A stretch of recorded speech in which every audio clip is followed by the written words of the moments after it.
can you turn the hand microphone on? Because Sierra's going to talk to everybody. Yeah.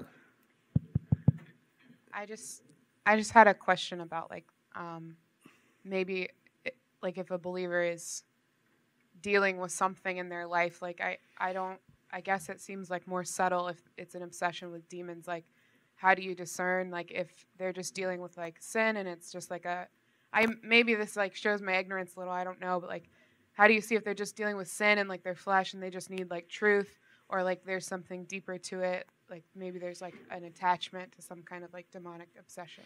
Yeah. Like, is there a difference? Like, is it? Yeah, it's a difference. Yeah.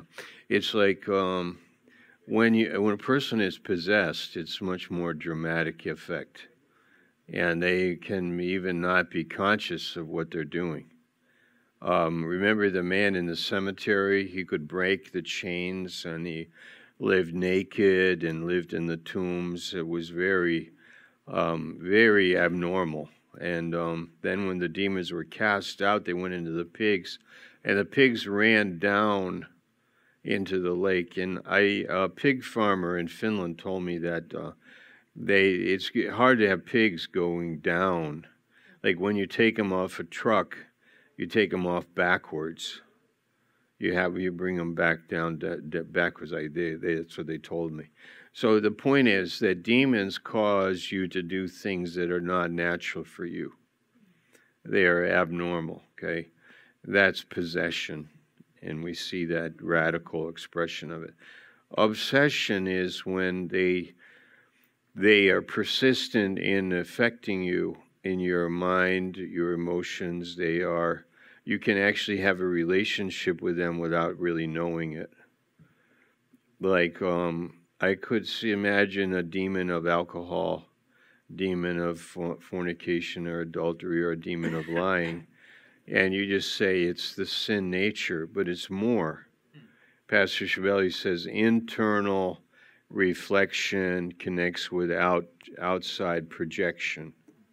So a demon can reinforce your thinking or your bad habit, and you accept it as being normal, but it's more than that. It's like something you cannot give up. I think, and I'm going to share it, I said it last night in the service, that there are people that cannot stop like speaking evil about other people, because it's like demons that are affecting them. There are people that wake up in the night as a habit, and they disturb the household, and they cannot stop like those bad habits, and they don't have power over their flesh, and they don't change. The demons are there affecting the person, hurting them and hurting the people around them by these. I think political leaders can be obsessed by demonic powers so that they do bad things for the public. They make bad decisions. They could be possessed. Let's say Adolf Hitler. Maybe at times he was possessed. Maybe at times he wasn't, but he was obsessed. And he had a hatred for the Jews, which was supernatural. And he organized his government around that, which is also extraordinary. But it was demonic, obviously. So, that's the radical illustration. But everyday illustrations, like people that don't change, people that don't seem to have power over their bad habits and their behaviors, and they get away with it because it's not necessarily criminal. It's just bad behavior, but they never change. And it's like the demonic influence over a believer. Now, how do we know that the demons can affect believers? Because it happened, like Jesus said to Peter, Satan, get behind me, Satan. But then Paul makes reference to the heretics, 1 Timothy chapter 1. He also recognized that certain people were under the influence of the devil. That's Alexander the coppersmith. He wasn't a believer. but giving place to the devil, Ephesians 4. I think it's just great if I can be challenged. And I think if we resist the devil, he will flee from us. I really think deliverance is there for all of us, and we can live an extraordinary life by being Spirit-filled. But there's something that can happen that will connect you with the mind of Satan.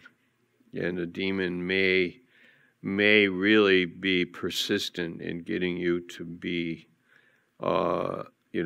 like part of their strategy for a particular period of time.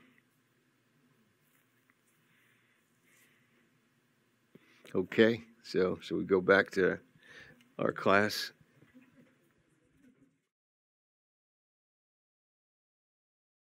We have a review paper. Sorry that we just move on, but I think you might have more questions. But it does introduce the theme, and I think we could, in our church, teach more about this kind of deliverance. Deliverance from demon. How many feel it's needed to be heard and taught? How many feel like you want it for your life personally? How many want it for your ministry? We need it. We really need. Yeah. Okay. We have a review paper that Pastor Adam put together for our test. I think because we have a final. Is that next Monday night? So next Monday night is our final, and I think I could have Pastor Adam maybe just talk to us about this. Would you do that? And how does this review paper relate to the final? Okay, so here's some points for next week for the exam. By the way, I think there's a few people that didn't do a midterm, so if you got a note in your box, just see Zhuzha 2 in the office, and she'll get you a midterm. You know Zhuzha 2, right? Where is Zhuzha 2? Put up your hand. Where is there Zhuzha? We go, right there. You're Zhuzha 1, put it down. All right. Pastor Shell, only Pastor Shell can pronounce their last names, right? Okay, so 4 missionaries that were presented in class and where they went. So you could just say like Hudson Taylor, China. Don't give me your favorite missionary that from around this church, okay? All right, could we just, for the fun of it, just give out some names? Just shout them out. Hudson Taylor. Adoniram Judson.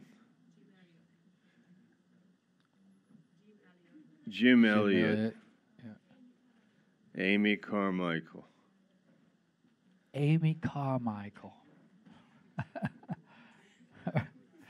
Okay, one famous missionary quote. So,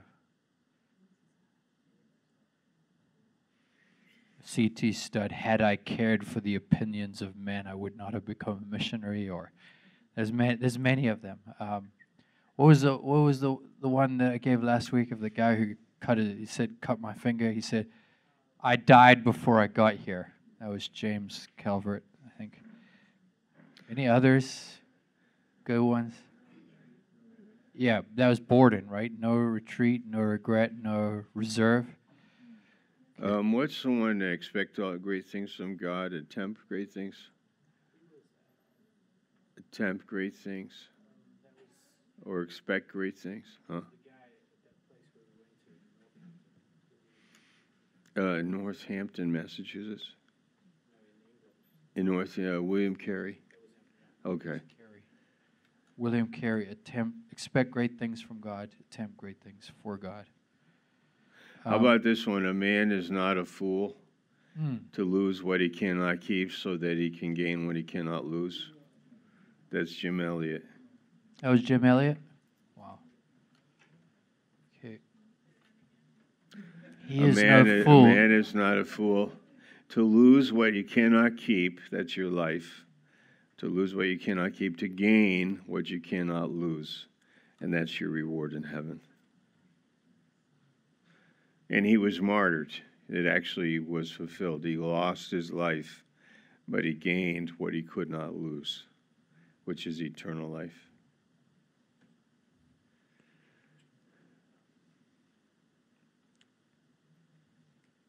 And don't put like, this saying was by Dr. Andy Castro. All right. Okay. Where are missionaries developed?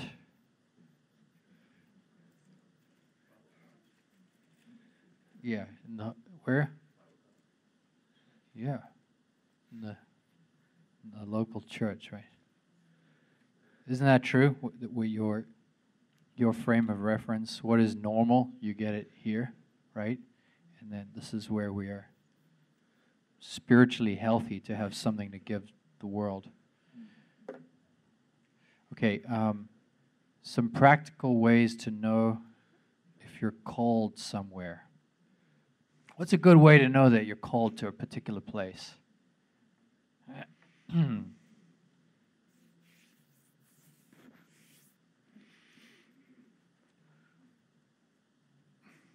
Yeah. Sure. Okay. There may be like what about an objective? You could get counsel from someone, who you could sound that off against. Go and see a place, get counsel, pray, have an inner witness. And then what about an open door? Like if the door closes, maybe it's not God's will, right? Okay. Philosophy on missions financing.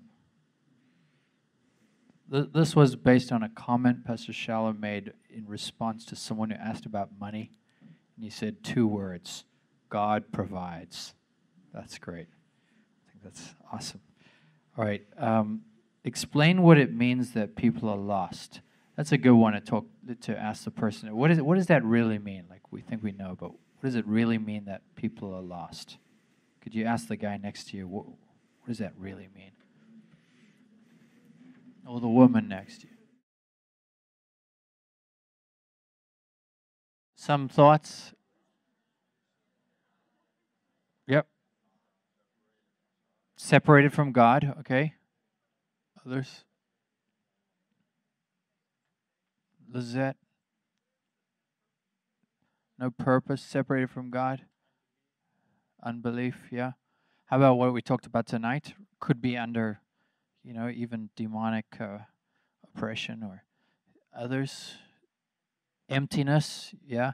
And then under the old sin nature as well, just the bondage, the sin nature, even the good side of the tree. So those are a few ideas. Those would all work. Empty, old sin nature, demons, separated from God, heading for hell. That's another one. Okay, characteristics of a disciple. Yeah.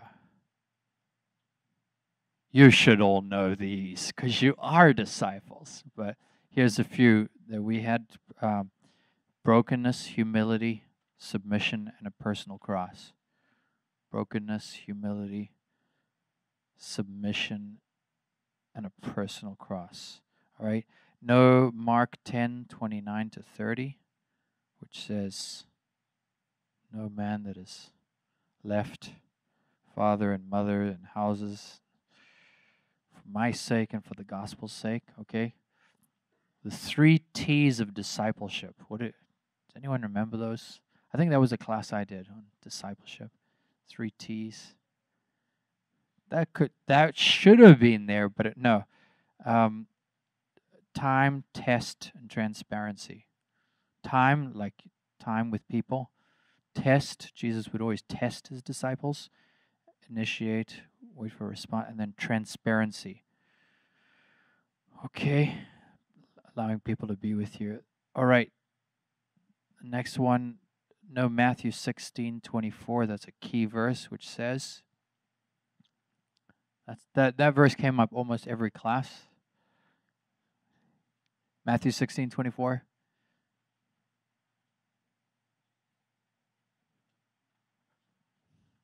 Come on, Nathan. Nathan, help us out here. Matthew 16:24. If anyone denies, yes. If you lose your life, you'll find it. If you find it. Let's read it. Can we get the exact? That's a good. That's been like a theme verse for this. There we go.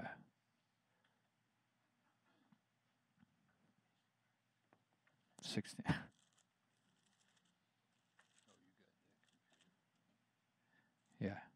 Okay. If any man will come after me, let him deny himself, take up his cross, and follow me. Whoever will save his life shall lose it. Whoever will lose his life for my sake shall find it. All right. How be able to explain how a personal cross deals with myself, life, and ministers Christ. What were some of the things he talked about when he said, you know, someone who's a missionary but is living in their self, they'll end up selfish. You know, remember some of the things that he talked about? Living a bad missionary, naughty. He'll be there for materialism. He'll live in himself, no submission. And then some of the things that, okay, compare David with Saul. Do you remember that one? What were the two? What was the essential difference between Saul's leadership style and David's leadership style? Saul was all about what? Like, yeah, it was the pyramid like this, right? Be able to draw the pyramid properly. No. No. At the top was Saul, and it was like privilege, right? The other one, it was like an upside down privilege with David, and what was the key word there? Like responsibility. Responsibility, right? How can I serve? And I have the responsibility for. What is Caleb? Is it Caleb? Caleb. What were you going to say, Caleb?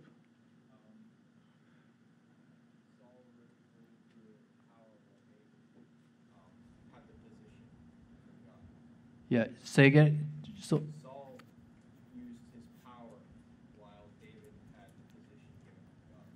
yeah, he would use his power to manipulate people. David would just receive a position from God to edify, serve. Yeah, good.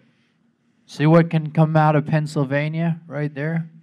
Can anything good come out of Pennsylvania? We gotta be. Yes, the Amish people. No. All right.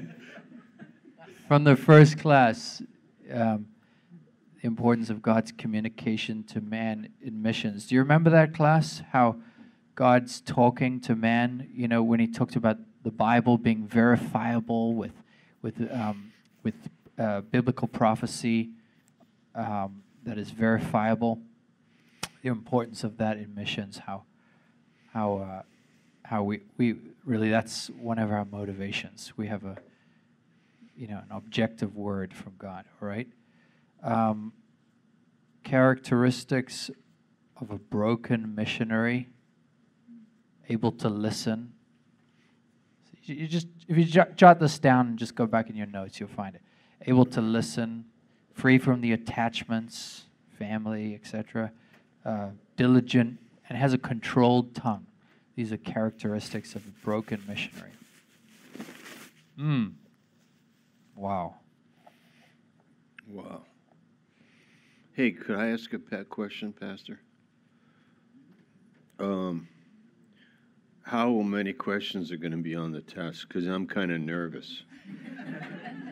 So it'll be the easiest test you've ever. There'll be multiple choice, true and false, just a handful of questions. But what if I have disabilities? There'll be Braille at the bottom. There'll be Braille at the bottom. There'll be. Okay. Okay. I mean. No, it'll be. Really... It'll be all in one syllable words. Good. Oh.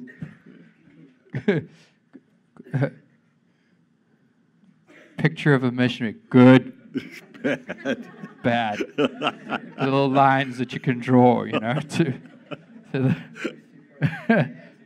all right. We got, all right, how to build, be familiar with that passage. Remember last week, the week before last, about how to build people from different cultures. And do we attack people's culture and try to change the culture, or do we go deeper to the worldview? All right, that was a good point, wasn't it? And isn't it? I mean, who does attempt to change people's culture? Any ideas? Which groups do go out and try to change people's culture? That's like an objective. Legalistic religious people, isn't it? Mormons. Yeah, I'm telling you, they do. They go out there and they make them twice as son of hell. They go to Africa, they're wearing the white shirts. They give them the elder badges and the backpacks and bicycles. Unbelievable. I told you the story when I was on the bus with a couple of Mormons. You didn't hear the story? Oh, this is a good one. So they're sitting on the back. They're sitting at the back of the bus. There's a whole busload of people. I'm at the front. They're at the back. So I'm biting my tongue. And then when I could no longer bear it, as I was about to get off the bus, I turned around and I said to them, "What are you guys doing in Africa? Don't you believe that? Didn't you used to teach that Africans came from demons?" And then I jumped off the bus, and the whole bus turns around, and the bus drove off. See, it did my part. All right. Yeah, but they do. They try and change the culture and stuff. But when you change the worldview, then some things in culture will change, and some things won't. Some things are awesome. Okay. Define syncretism. Anyone remember that one? Syncretism?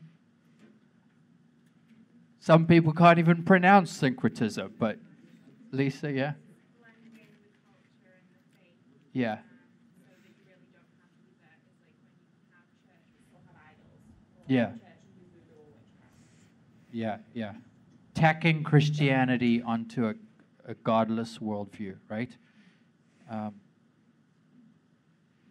Accommodating the culture, not encountering the worldview, tacking on Christianity to a culture of voodooism or whatever. All right. What are some lies that are found in people's worldviews? Yeah, atheism. Any others? Some examples just to get us thinking, so we're prepared. Lies. Yeah. Yep. Yeah. I could go to a culture in, let's say, in India. Did Vijay give us something from India, something in the worldview? Didn't he? Oh, the concept about many gods. Remember that? He was talking about how that makes sense, and that's how the government runs, so that must be how God is. What about in our culture? Maybe some lies that are in people's worldview.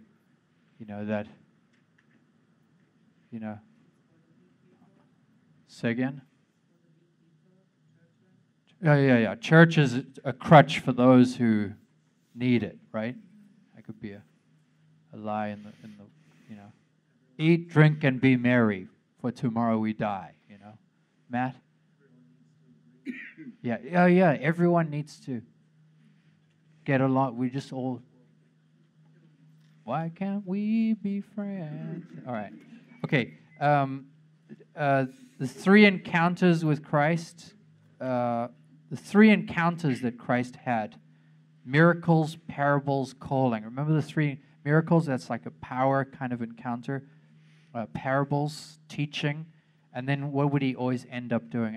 After the miracle or the power and the teaching or the parable, what would he do? He'd call people, right? challenge or call or allegiance, right? We're almost finished, right there. Could we spend a little Yep. time on that one? Yeah. Okay. Can anybody remember when in the Bible there was a encounter that was an issue of who had more power? God has more power than who? There was an encounter there. Elijah and the false prophets, right? That was a power encounter. Moses too, didn't his staff ate the serpents of the other wise men, remember? Power encounter. So can you imagine? Well, didn't Pastor Shabelli do something to a sacred tree in Africa? Actually, I think he went to the bathroom behind it or something, and people were shocked. It was like a sacred tree. Was that right, Pastor Adam? Yeah, preached about the tree of life. And then he preached about. I mean, I mean that's like a power encounter. Okay, there's a famous missionary in Europe when the Germans were pagans, and they were worshiping gods. There was a sacred oak. Does anybody know that story or know about that? Okay, you know about the sacred oak. The oak tree was sacred in pagan Germany. And there was a missionary, Boniface, I believe. He chopped it down. He challenged them. I chopped that oak tree down, and nothing will happen to me, because God is not that tree. God is bigger than that tree. And so he challenged it. That's called a power encounter. The next one was what, Pastor? Truth or what do you Truth do with encounter. Okay. parable? Can you give an example of that, or? Yeah, he would. I mean, he would spend tracing throughout the Gospels. There was a lot of just Truth basic encounters. doctrine. Yeah, like, let's say the Jews would say, you know, there's so many, like, the Jews would say, what goes in your mouth is very important, this food you eat. And Jesus said, no, it's not the food you eat. That's not important. And he would say, it's not what goes in your mouth, it's what comes out of your heart. So that's a truth encounter. There's like a lie that people are believing, and he faces it with a teaching, a parable. Or like the prodigal son was a truth encounter. The parable of the prodigal son. The Jews would say, oh, that's very bad. The boy went away and he lives with harlots and he's just a bad boy. He should be stoned. That's what Moses taught. You stone the prodigal. But Jesus said, no, let me tell you the story. And he told the story. That's a truth encounter. And that's like really at the heart of the ministry. If you think about it, we were just in Turkey, and it was a joy to think that those people are giving messages that are challenging the people. And they're kind of, you can wake up. It happened to all of us in this room. When Christ became clear to us in our mind and our understanding, we're going, yes, yes, that's it. That's what I'm looking for. That's it. That's the truth. That's the truth. Yeah, go ahead. And then allegiance encounter, where he would call them to make a decision. And if you look back, you're not worthy of me. Yeah. So very, like the challenge. The challenge. It was like this, like Jesus, sometimes in certain situations, it'd be like he could draw a line in the sand and just say, if you're on my side, come over on this side of the line. That's an allegiance encounter. If you are with me, cross the line. If you go away from me, then you can go away. You're free. Go away. But if you're going to be with me, if you will be my disciple, then this is what you do. Follow me. Leave your mother and your father and your land, and if you're going to follow me, then cross that line. And then turn away and walk away. And if you're with him, you're with him. That's allegiance, Follow me and you'll be a fisher of men, right? He said to Peter. So that's another thing that happens in the ministry. The point is, that in the ministry of the Holy Spirit, these three kind of encounters will be happening in your ministry. And this is what will be changing people and affecting them. But you can't force them. That's why, it's just you can see those three different ways where Jesus was really dealing with stuff and seeing the kingdom of God manifested. Okay, we'll just finish off. Just know the Greek word for call. Which is kaleo, meaning a summons and then a welcoming, a divine summons, and then if you can, and then we're together. We got to speed up here because Pastor Cannon's at the door. All right. No, okay. The Greek word for call, which is kaleo, Kaleo, Kaleo. Then a little bit about the student volunteer movement. Remember them? Yeah, we gave it last week. Check in your notes or Google it. And then four tests of a call. All right, four tests of a call. Inner witness, the word, leadership, and open doors. Inner witness, word, leadership, and open doors. Okay? Fear not. Awesome. It Fear is not, Pastor little Shallow's flock. good pleasure to give you an A. It is. Maybe I can say this. If you are like 40 years old or older, 40 years and older, and you're really nervous about this, or you're afraid, or you just feel you're not a good student, or maybe you're not because you don't read so well, or what, then just come and see me. Because we can work a few, $5 will go a long way. If you give me $5, I can help you out, okay? No, I'm not against you. We are not against you. We want to help you. I'm so happy that you've been here. I'm so happy. Just talk to me. I can help you so you don't have to worry about it, lose sleep, be worried and nervous and so on. I'm just happy that you've been here, that we've learned something. And on the other hand, I don't expect you, I know like 19-year-old is going to come to me with $5 and just, you got to help me out. I don't expect, but I really, and I love you guys. I just love what's going on here. I love your hearts. I love the faith we have. I believe in what we're doing. It's amazing and very important. And this has been a joy to be here. It's not enough time. We could do this every night. You actually do. But I mean, this is amazing. So that's it. Thanks, Pastor. Thank you, Lord.